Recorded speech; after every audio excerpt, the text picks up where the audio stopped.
আমার নবীর অনেক নাম আছে। আল্লাহ কোন সময় মুদ্দাসসির বলে ডাক দিছে, কোন সময় আমার নবীরে তাহা বলে ডাক দিছে, কোন সময় আমার নবীরে ইয়াসিন বলে ডাক দিছে, উপাধি বলে ডাক দিছে।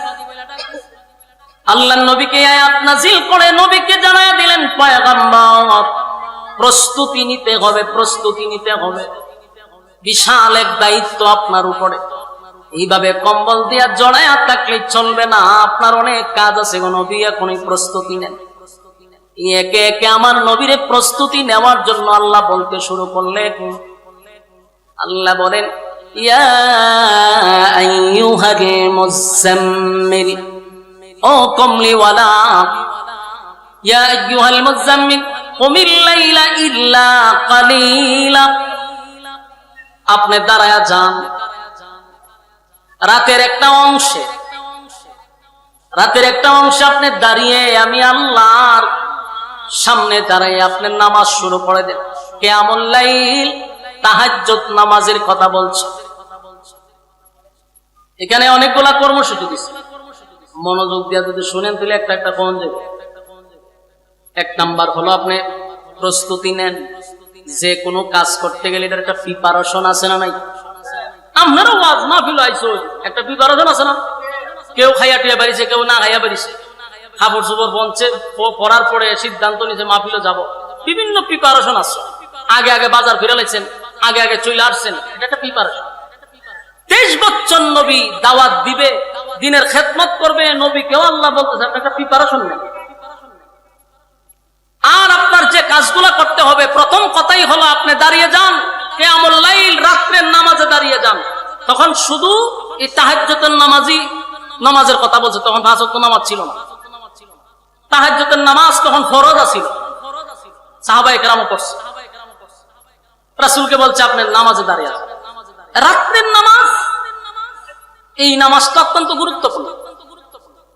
যেন আল্লাহ বলেন, ইয়া আইয়ুহাল মুযাম্মিল, এ কামলিওয়ালা, কুমিল লাইলা ইল্লা কালিলা, আপনি রাতে জাগ্রত থাকেন, আপনি রাতের একটা অংশ আমি আল্লাহর কাছে ব্যয় করেন।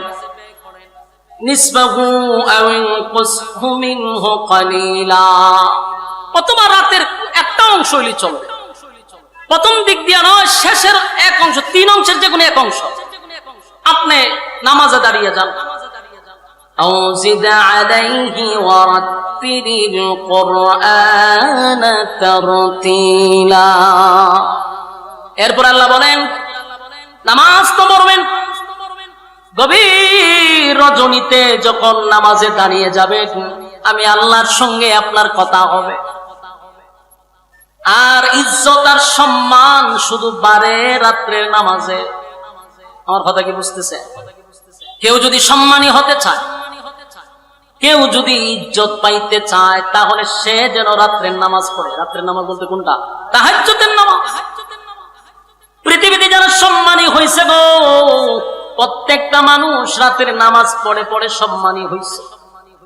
তাহাজ্জুদের নামাজে দাঁড়াইয়া যারা আল্লাহর কুদরতি পায় সাজদা দেয়, আল্লাহর সামনে দাঁড়ায়া কোরআন তেলাওয়াত করে, এদের সম্মান আর মর্যাদা সমাজের মধ্যে বেড়ে যায়। আল্লাহ দুনিয়াতেও ইজ্জত দেয়, পরকালেও ইজ্জত দেয়। এই জন্য সমস্ত নবী রাসূলগণ রাতের নামাজ পড়ছে, সাহাবায়ে কেরাম পড়ছে। যত পীর আছে, বড় বড় বুজুর্গানে দিন, তারা রাতের নামাজ ছাড়া কেউ আল্লাহর ওলি হতে পারে নাই। আমার কথা কি বুঝতেছে? তাহাজ্জুদের নামাজ না পড়লে আপনি জাহান্নামে যাবেন না, কিন্তু তাহাজ্জুদের নামাজ পড়লে আল্লাহর সঙ্গে আপনার একটা বন্ধুত্ব তৈরি হবে। 5 ওয়াক্ত নামাজ দিয়ে জাহান্নাম থেকে বাঁচা যাবে রে, কিন্তু আল্লাহর সঙ্গে বন্ধুত্ব হয় না। আল্লাহর সঙ্গে বন্ধুত্ব করতে হলে তাহাজ্জুদের নামাজে দাঁড়াইতে হবে। তাই আল্লাহর হাবিবকে আল্লাহ বলেন, ইয়া আইয়ুহাল মুযাম্মিল কুমিল লাইলা ইল্লা কালিলা, বন্ধু আপনি রাতের নামাজে দাঁড়িয়ে যান। আমার নবী তাহাজ্জুদের নামাজ পড়ছে, শুধু তাই নয়, সাহাবায়ে কেরামরা তাহাজ্জুদের নামাজ পড়ছে। এই সাহাবায়ে কেরামদের মধ্যে প্রতিযোগিতা,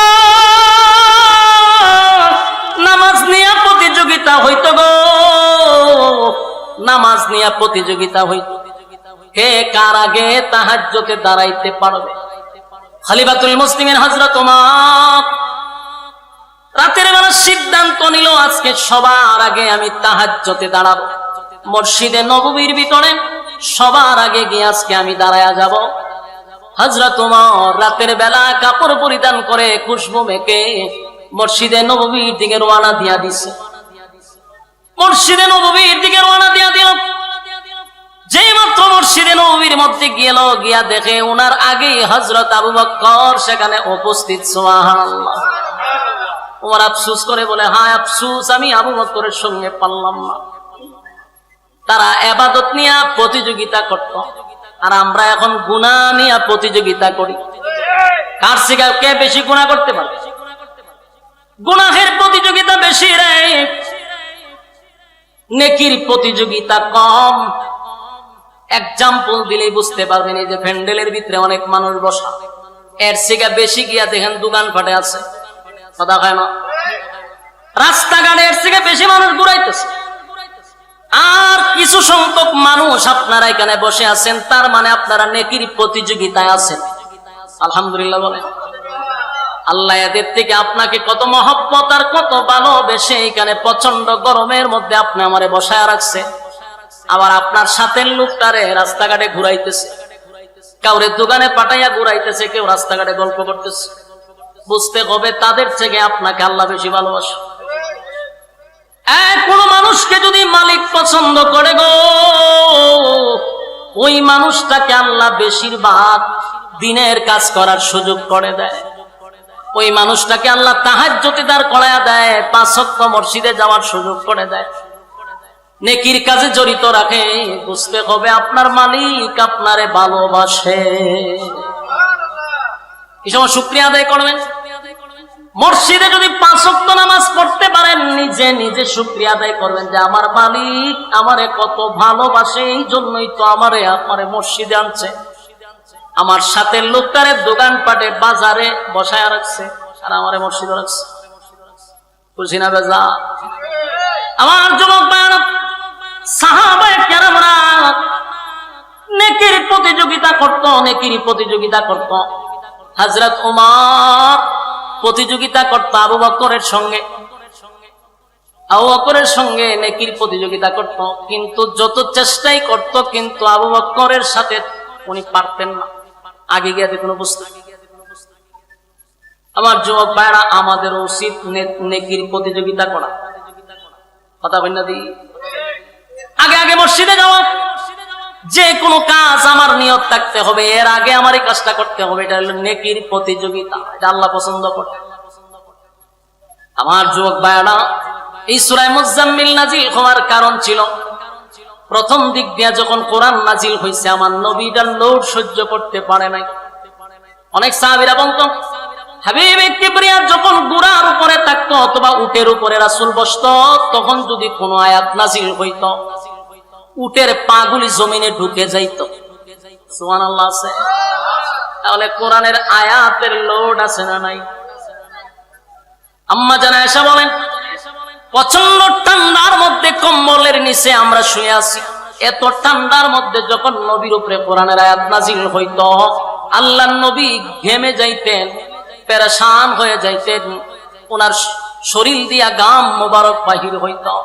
এই আয়াতের এত লোড, এত ক্ষমতা, এই কোরআন নবীর উপরে নাজিল। হেরা পর্বতে সর্বপ্রথম যখন নাজিল হয়, জিবরাইল আলাইহিস সালাতু ওয়াস সালাম পূর্ণ সূরত নিয়ে নবীর সামনে হাজির হয়। বারবার নবীরে বারবার বলতে লাগলো, পড়েন আপনি কোরআন পড়েন। নবী 5টা আয়াত শোনায়া দেওয়ার পরে যে নবীর শরীরে কম্পন সৃষ্টি হইল। নবী বারবার আম্মা জান খাদিজার কাছে কয়, খাদিজা গো, আমি মনে হয় বেশি দিন বাঁচবো না, আমার লক্ষণ ভালো না। কিন্তু আম্মা জান খাদিজা ছিল অত্যন্ত বুদ্ধিমতী একজন মহিলা। এই জন্য বিবি যদি বুদ্ধিমান হয়, বিবি যদি বুদ্ধিমান হয়, নেককার হয়, তাহলে স্বামী বেচারার জন্য অনেক ভালো, ফ্যামিলি ভালো চলে যদি বউ নেককার হয়। আর যদি বউ নেককার না হয়, তাহলে দুনিয়াটা একটা জাহান্নাম। বাস্তব না বাস্তব? আম্মা জান খাদিজা বলে, হাবিব চিন্তার কোনো কারণ নাই গো, আপনি ঘাবড়াইবেন না, কারণ জিন্দিগিতে আমি আপনাকে কোনোদিন আমানতের খেয়ানত করতে দেখি নাই। মানুষের সঙ্গে আপনি খারাপ আচরণ করেন নাই, মানুষের হক আপনি নষ্ট করেন নাই।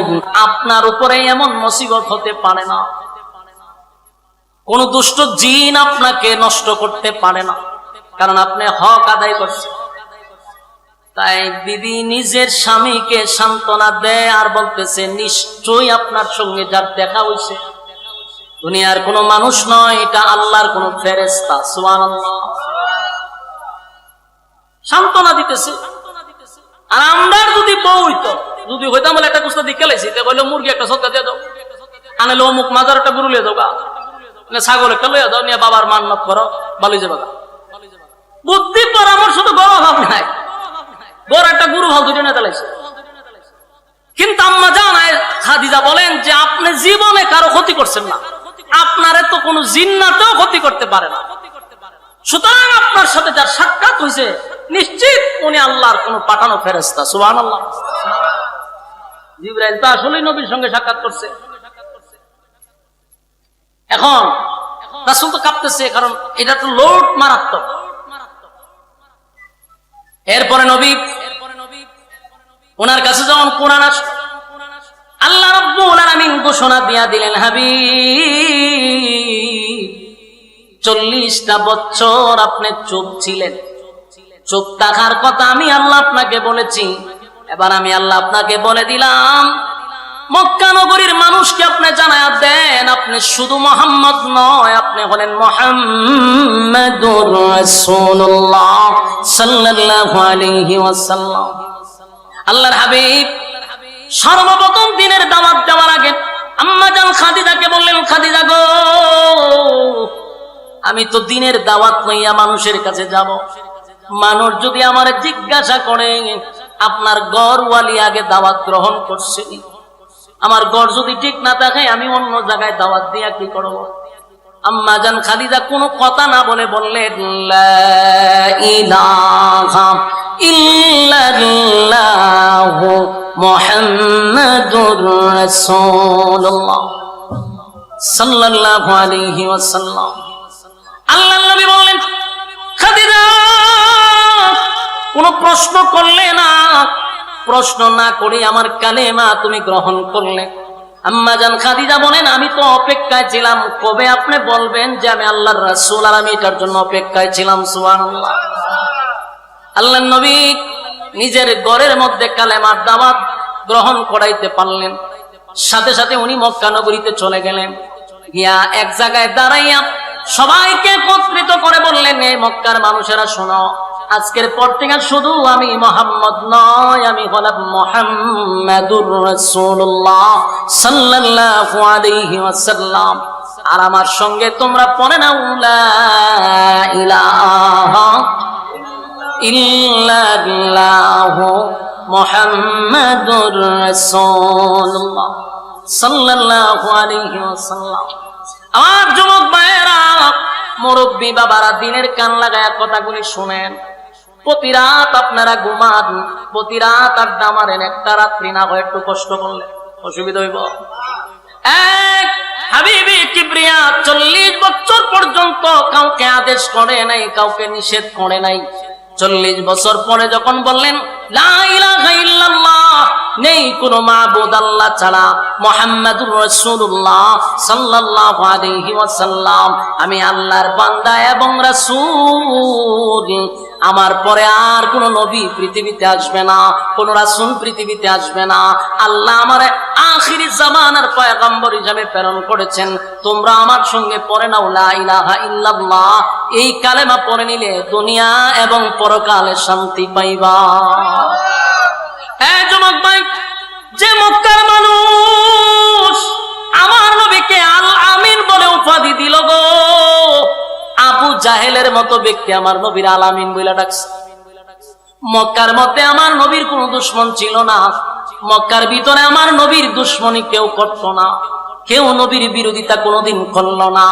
যেই মাত্র বললেন লা ইলাহা ইল্লাল্লাহ, আল্লাহ ছাড়া কোনো মাবুদ নাই, আর আমি মুহাম্মাদুর রাসূলুল্লাহ, এই স্লোগান দেওয়ার সাথে সাথে মক্কার মানুষ আমার নবীরে মারার জন্য পাথর নিয়ে দাঁড়াইছে।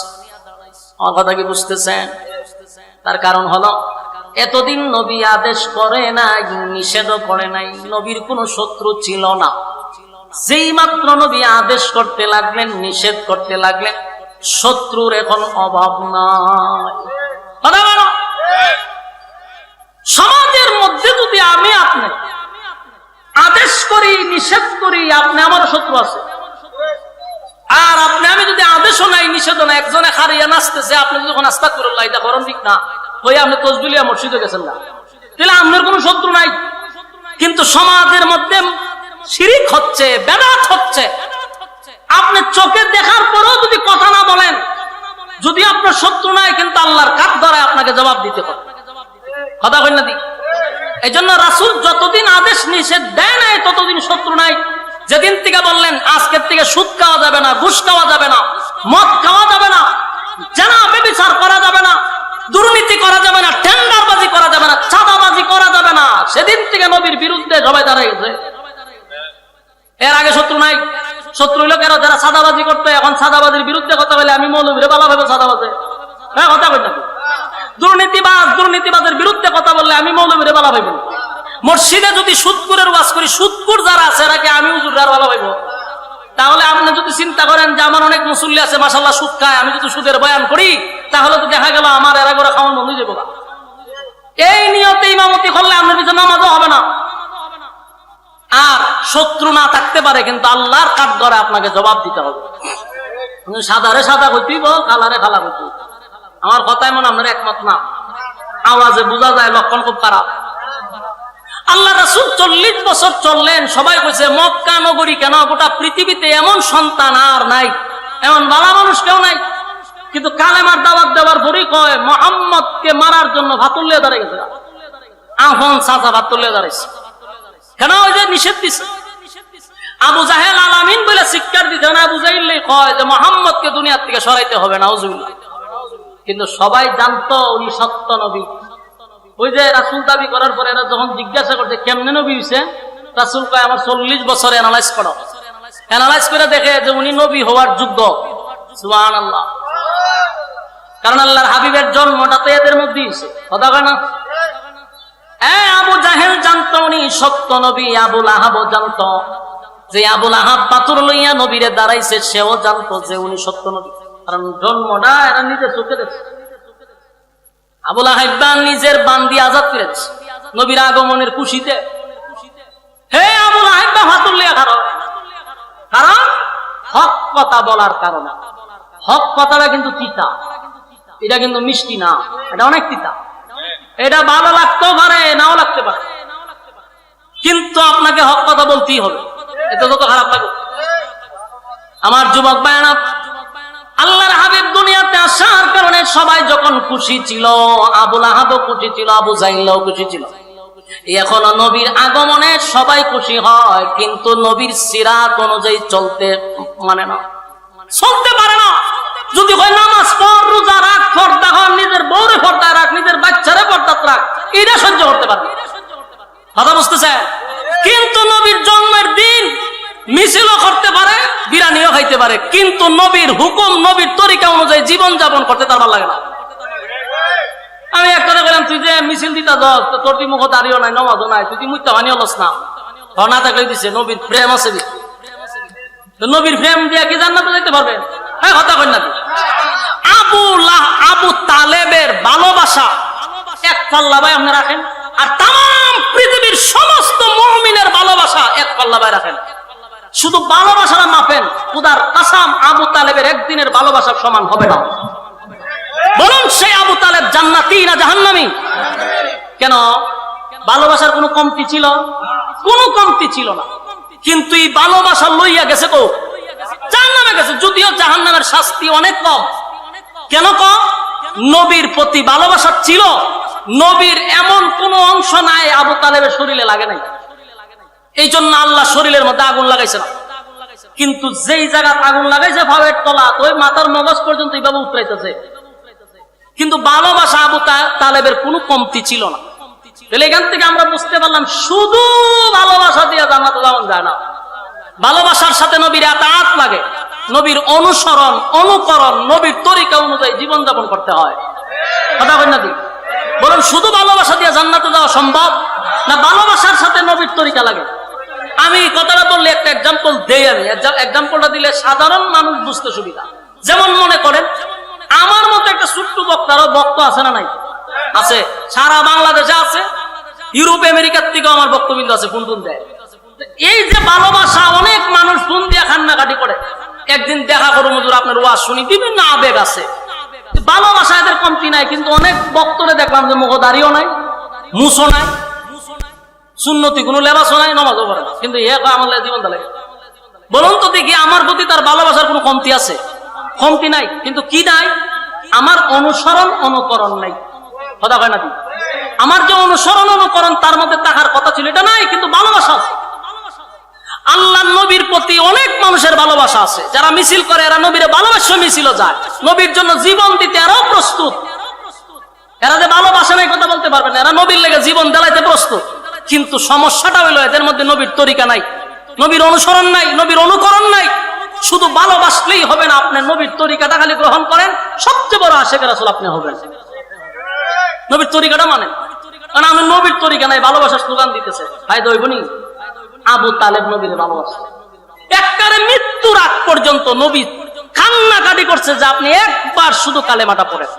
করছে? আবু তালেবের ভালোবাসা যদি এক পাল্লা বেড়ে, তাম পৃথিবীর সমস্ত আশিকে রাসূলের ভালোবাসার এক পাল্লা বাই রাখেন, খোদার কসম আবু তালেবের ভালোবাসার সমান হবে না। কিন্তু এই ভালোবাসা লইয়া গেছে জাহান্নামে।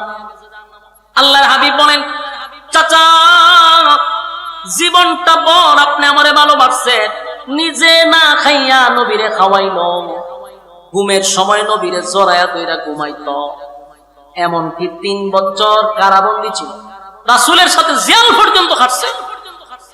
সেই আবু তালেব যেদিন মারা যায়, নবী কাছে বসে বলতে, আপনি শুধু মুখটা লড়াইলাম, খালি একবার বলেন যে আমি কালেমা গ্রহণ করছি। আবু তালেব চতুর্দিকে তাকায়া যে, হে আবু জাহিল্লা বসা, আবু লাহাইবা বসা, উদ্বা উতাইবা সব বসে রয়েছে।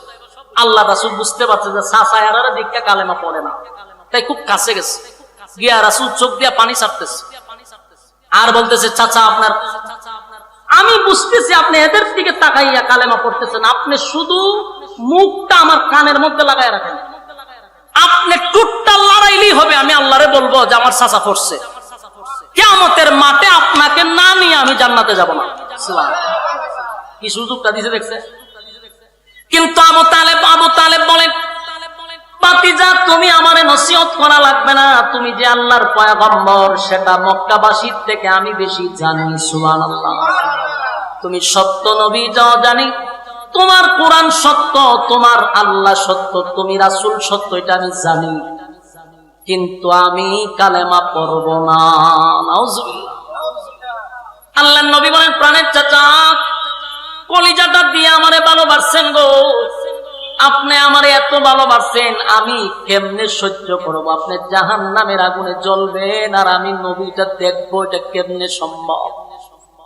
আল্লাহর নবী যখন বারবার বলতেছেন না কালেমা পড়ে, আবু তালেব বলে, আমি যাই না শুই না জাহান্নামে যাব, তারপরও কালেমা পড়ব না। নাউজুবিল্লাহ।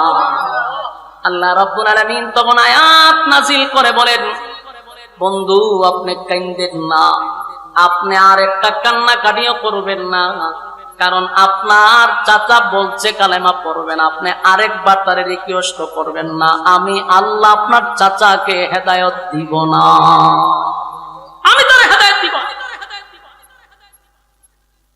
আমি তারে হেদায়েত দিব না, এটা আমি আল্লাহর একক সিদ্ধান্ত। কারণ আপনাকে পাঠাইছি ওয়াজ করবার লাগিয়া, হেদায়েত দিবার লাগি পাঠাইছি না। বলেন নবীকে হেদায়েতের মালিক আল্লাহ, নবীরে পাঠাইছে ওয়াজ করার জন্য। আল্লাহ ওয়াজ করছেন, বস হেদায়েত আমি কারে দিব না, এটা আমি আল্লাহর একক সিদ্ধান্ত। কথা কি বুঝতেছেন?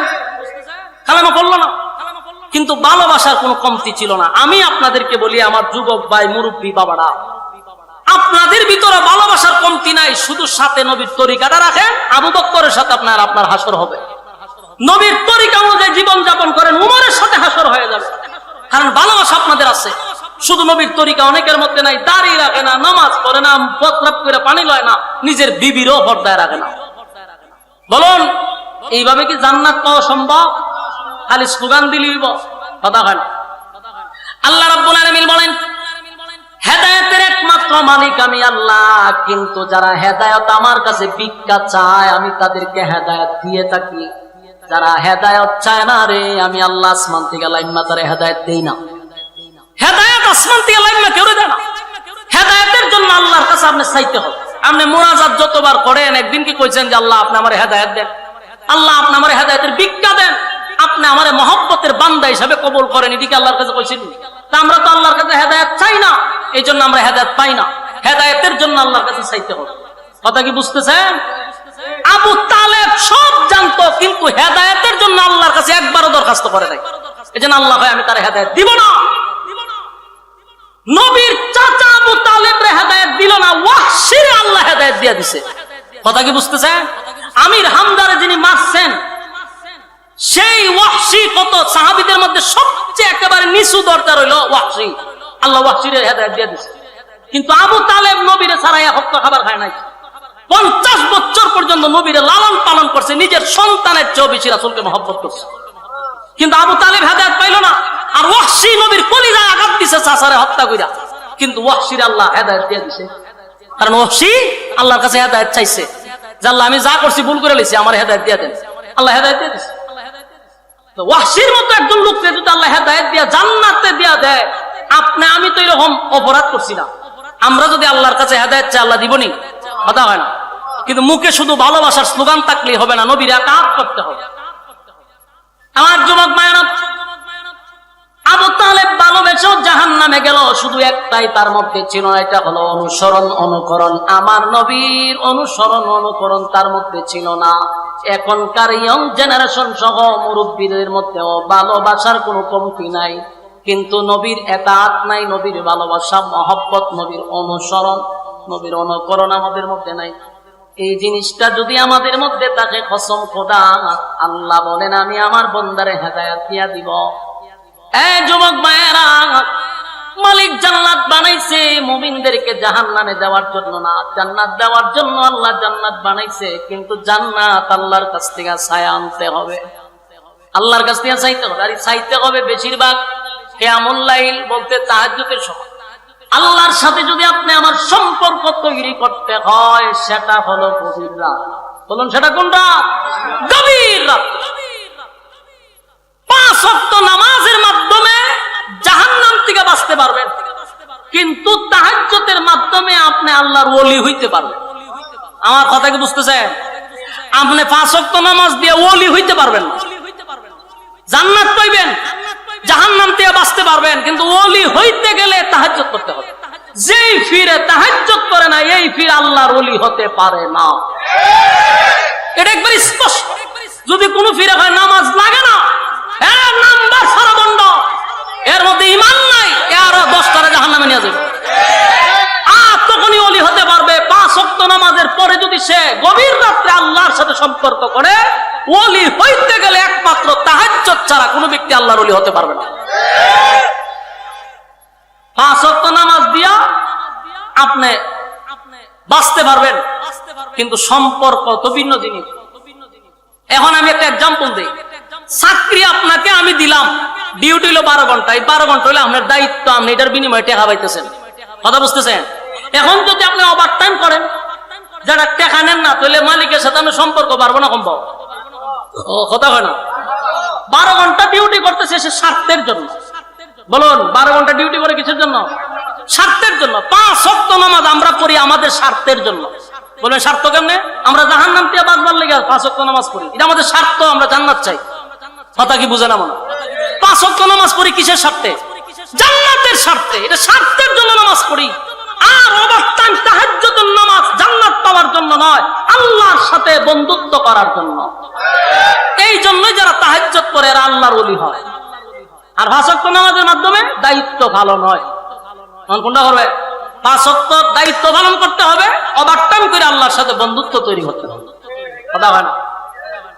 আর যুবক ভাইরা, আল্লাহ রাব্বুল আলামিন বলেন ইয়া আইয়ুহাল মুযাম্মিল ও ক্বাবলি ওয়াদা, ইয়া আইয়ুহাল মুযাম্মিল কুমিল লাইলা ইল্লা কালিলা নিসফাহু আও ইনকুস মিনহু কালিলা। আপনি দাঁড়িয়ে যান, আপনি রাতের এক অংশ আমি আল্লাহর জন্য আপনি দাঁড়িয়ে যান, সেখানে দাঁড়াইয়া কিয়াম করেন, নামাজ পড়েন, রাতের একটা অংশ আমি আল্লাহর জন্য বরাদ্দ রাখেন। এরপর আল্লাহ বলেন এই নামাজের মাধ্যমে আমি আল্লাহর সঙ্গে আপনার বন্ধুত্ব তৈরি হবে, বন্ধুত্ব তৈরি হবে। আল্লাহ বলেন নিসফাহু আও ইনকুস মিনহু কালিলা, রাতের যে কোনো একটা অংশে আপনি কিয়ামে দাঁড়ায়া যান। আউজিদ আলাইহি ওয়ারাত্তিলিল কুরআন তারতিলা, আর কোরআন আপনি স্পষ্টভাবে শুদ্ধ করে তারতিলের সাথে কোরআন তেলাওয়াত করেন। তাহলে কোরআন তেলাওয়াত দরকার আছে না নাই?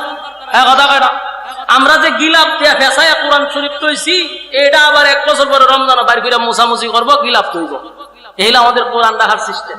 অথচ আল্লাহ তার বন্ধুরে বলতেছে আপনি প্রতিদিন কোরআন তেলাওয়াত করেন তারতিলের সাথে। আপনার যতটুকু সুর আছে এই সুর দিয়ে সুন্দর করে আপনি কোরআন তেলাওয়াত করেন। কোরআন তেলাওয়াতের মাধ্যমে আল্লাহর সঙ্গে বান্দার কথা হয়। সুবহানাল্লাহ। আপনি যে কোনো ইবাদত করেন, ওই ইবাদতের মাধ্যমে মালিকের সঙ্গে কোনো বান্দার কথা হয় না রে, কথা হয় শুধুমাত্র কোরআন তেলাওয়াতের মাধ্যমে। আর এই কোরআন পড়তে হবে তার তিলের সাথে। আমাদের মধ্যে অনেক মানুষের তেলাওয়াত শুনলে মন চাইতে দূর মারোয়া, অনেক ফিরের তেলাওয়াত শুনলে আমার মনটা হয় 5 দিয়া মাথার বাড়ি মেরে 2 ভাগ করে লাগে। এর সূরা ফাতিহা শুদ্ধ না বলে ভিড়ে বইছে। আমাদের মক্তবের ছাত্র যদি এর প্রশ্ন করে যে তুই যে সূরা ফাতিহা বললি তোর প্রথম আয়াতই তোর হয় নাই, এক বেচারা পড়তা যে আলহামদুলিল্লাহি রাব্বিল আলামিন কাম শেষ দিছে, প্রথম শব্দ তুই মেরে দিছে আলহামদুলিল্লাহ বলে, সব প্রশংসা বাদ দিয়া হে আল্লাহর কন্ডু তৈরি করে দিছে। এরকম অসংখ্য ফিরের ফরামুল্লে মাথা নষ্ট হয়ে যায়। আবার অনেক বক্তার দেখছি বইয়া ওয়াজ করতেছে, হাজার হাজার শ্রোতা মাথাত লাল্লিল বাতি ধরাইয়া বিশাল বড় মৌলানা সাহেব, কিন্তু ফরাউনলে মনে হয় যে খাসা গঞ্চি দিয়ে বাইরিতাম। এই জন্য এদের কোন শহরমুখী একটা ইমামতি করতে পারে না, সবগুলা গ্রামের সিফাজাবাত নামাজ পড়া, কারণ ভালো জায়গাতে ইন্টারভিউ দেওয়ার মতো এদের যোগ্যতা নাই। আরে বেটা তুই আলেম হইছ, অন্তত পক্ষে তেলাওয়াতটা সহি কর। লজ্জা করে না যে তেলাওয়াত গলত মার্কা তেলাওয়াত লিয়ে আমাদের সামনে পড়ে, তো পাবলিক তো সুবহানাল্লাহ হয়ে খাইতে যায়, কিন্তু যারা আলেমরা আছে এরা তো মাথা নষ্ট হয়ে যায় যে কিতাব বললো হে। এই জন্য আল্লাহ তার বন্ধুরে বলতেছে আপনি তার তিলের সাথে তেলাওয়াত করেন। আপনারা যারা বলবেন হুজুর আমরা মাদ্রাসা পড়ছি না, বড় মুসিবত আছে হুজুর, তেলাওয়াত শুদ্ধ করতাম কেমনে, এই কথা কই আল্লাহর কাছে পার পাবেন না। কারণ আপনারা যেমন 60 বছর সময় দিছে, হুজুরও 60 বছর আল্লাহ সময় দিছে, কথা হয় না দি। আপনি যে হায়াত পাইছেন সেই হায়াত যদি হুজুর ভাইয়া থাকে, উনি যদি শিখতে পারলো আপনি শিখলেন না কেন? আপনি বাজারের ব্যাপারে সব বুঝেন, জায়গা জমি যদি ফেস লাগে সব বুঝেন, আপনি কোরআনের বেলায় কিছু বুঝেন না। হ্যাঁ, একজন মুরব্বী সে দুনিয়ার কিচ্ছু বুঝে না, কিন্তু জায়গার দেখা ফেস লাগছে, এটা কোন কোডো যাইতেইব, কোন জায়গা গিয়া জায়গা ঠিক করতেইব, এই মুরব্বীর ব্রেন আছে, এটা দিয়ে ঠিক করে লই পরে।